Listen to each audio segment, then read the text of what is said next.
பாண்டியஸ்டர் சீரியலில் அடுத்த வர எபிசோடில் நம்ம மயில் இருந்துட்டு ரொம்பவே வருத்தத்தோடு இருக்காங்க. பாக்கியம் இருந்துட்டு இங்கே பாரு, ஏதோ போனால் போகட்டும், பெத்த கடமைக்காக உன்னை இந்த வீட்டில் உட்கார வச்சு தண்ட சோறு போட்டுட்டு இருந்தோம். இப்போ தான் நீ வேலைக்கு போக ஆரம்பிச்சிட்ட இல்லை, இனிமே அந்த வீட்டுக்கு போகிற வரைக்கும் அந்த பணம் என்கிட்ட தான் கொண்டு வந்து கொடுக்கணும் அப்படின்ற மாதிரியே சொல்கிறாங்க. அதுக்கு அடுத்ததான் பார்த்தீங்கன்னா தங்கமயில் இருந்துட்டு நான் வேலைக்கு போகிறதே உங்களுக்காக தான் அப்படின்ற மாதிரி சொல்லிடுறாங்க.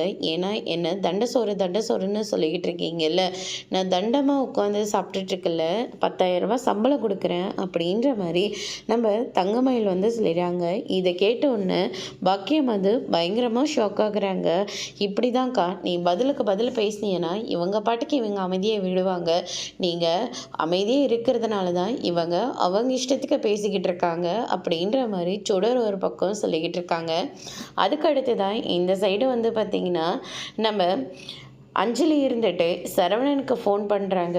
நான் ஒரு முக்கியமான ஒரு முடிவு எடுத்திருக்கேன், அதை நாளைக்கு உங்ககிட்ட நான் கோயிலில் சொல்கிறேன், நீ கோயிலுக்கு வரையா அப்படின்ற மாதிரி நம்ம சரவணன்கிட்ட கேட்கவும், சரவணன் இருந்துட்டு என்ன விஷயம்னு சொல்லிட்டு கேட்குறாங்க.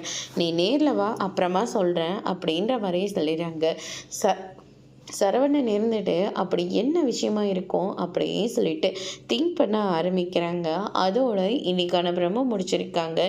இனி அஞ்சலி சரவணன் கிட்ட என்ன பதில் சொல்ல போகிறாங்கன்றத வரப்போகிற எபிசோடில் பார்க்கலாம். தேங்க்யூ.